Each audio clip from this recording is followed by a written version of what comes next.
As a forewarning, before we begin today's episode, please be advised that the following content may contain details of disturbing events, including violence and other sensitive topics, which some listeners may find difficult or triggering.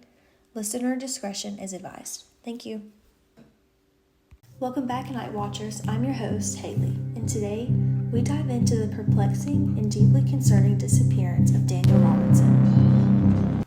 On a sweltering Arizona day, June 23, 2021, 24-year-old Daniel Robinson, a young African-American man with a promising future, vanished from Buckeye. Now, for context on where our story takes place today, Buckeye is located in Maricopa County, Arizona, and is the westernmost suburb within the greater Phoenix metropolitan area.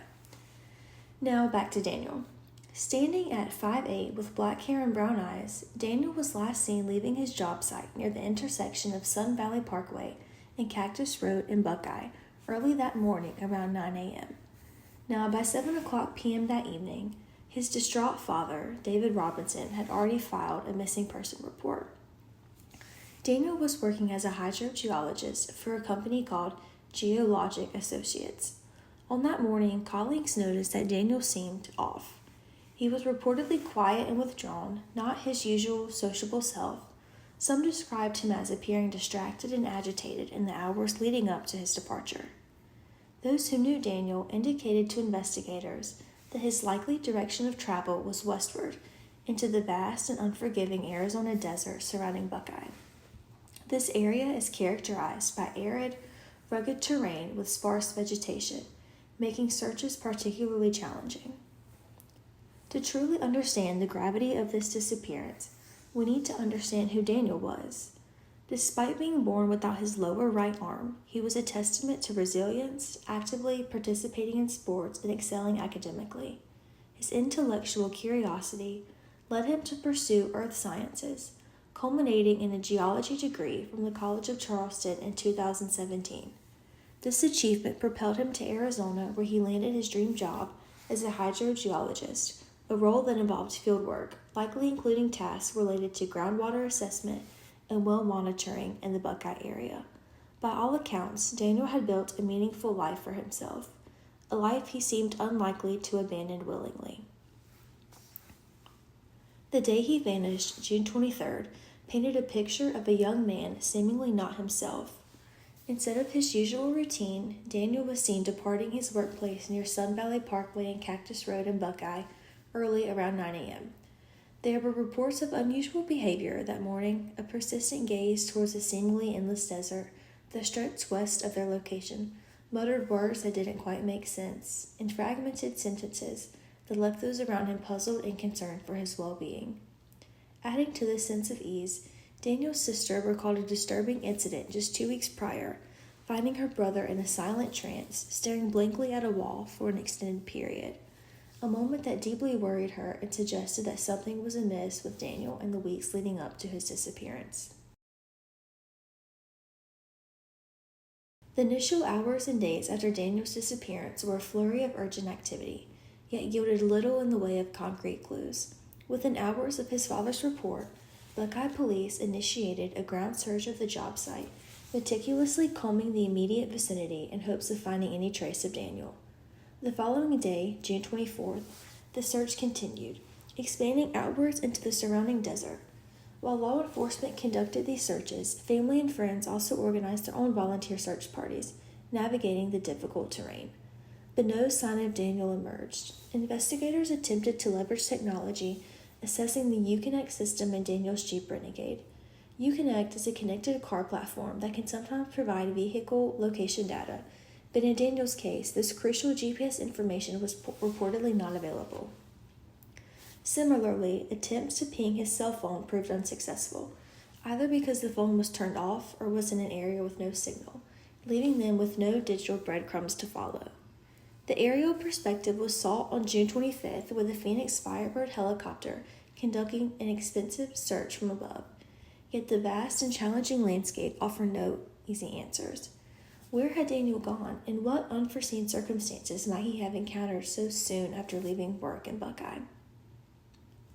2 weeks of agonizing uncertainty passed. On July 15th, Daniel's family, desperate for any insight, delved into his financial records, scrutinizing every transaction, hoping to find a pattern or an unusual activity that might shed light on his whereabouts. They were likely looking for large or unexplained withdrawals, out-of-state transfers, or any financial activity that deviated from Daniel's normal habits. However, his accounts revealed nothing out of the ordinary, adding another layer of bewilderment to the mystery unfolding in Buckeye, Arizona.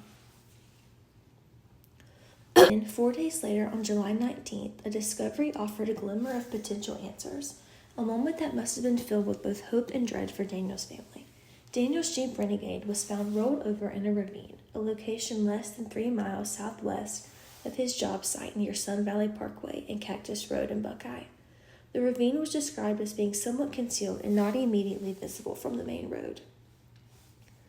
The discovery of the vehicle so close to his last known location in Buckeye should have brought clarity, but instead it unraveled into a more complex and suspicious narrative.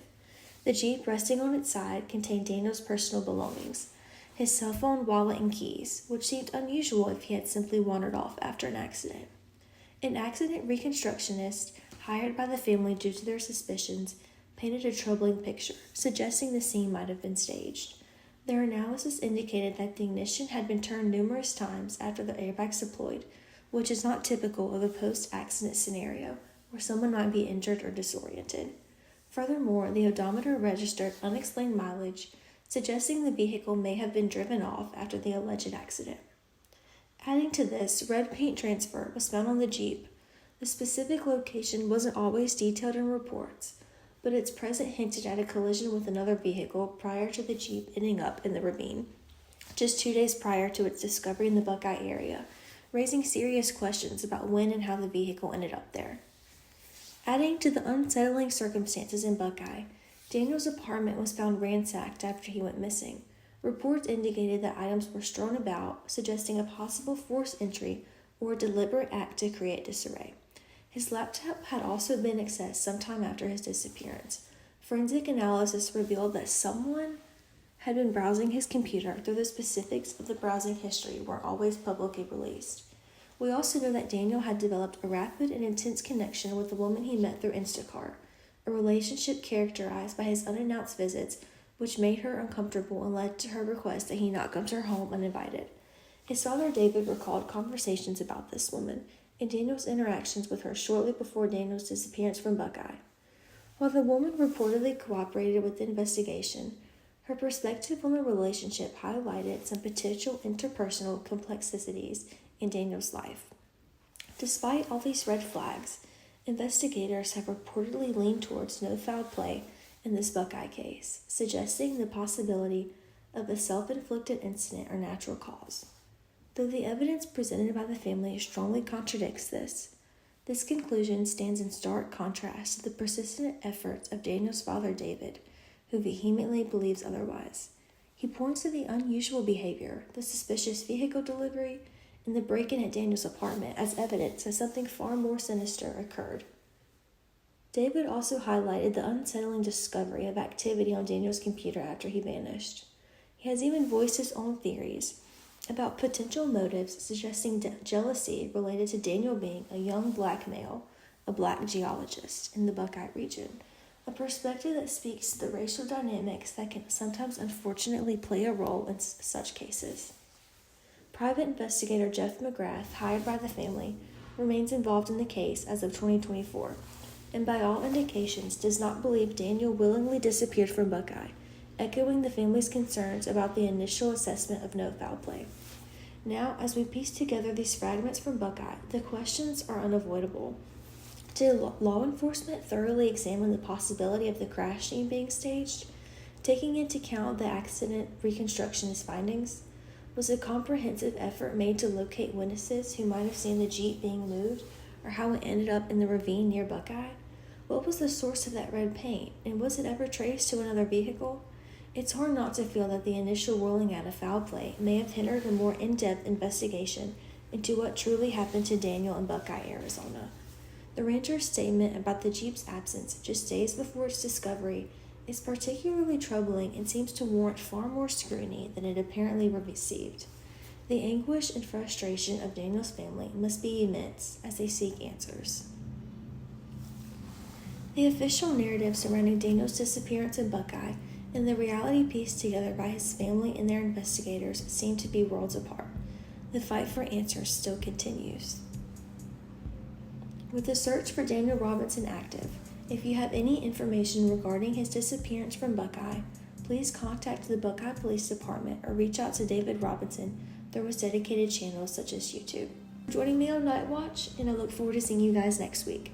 As always, feel free to comment in the show notes any thoughts you have from the episode and utilize the resources available.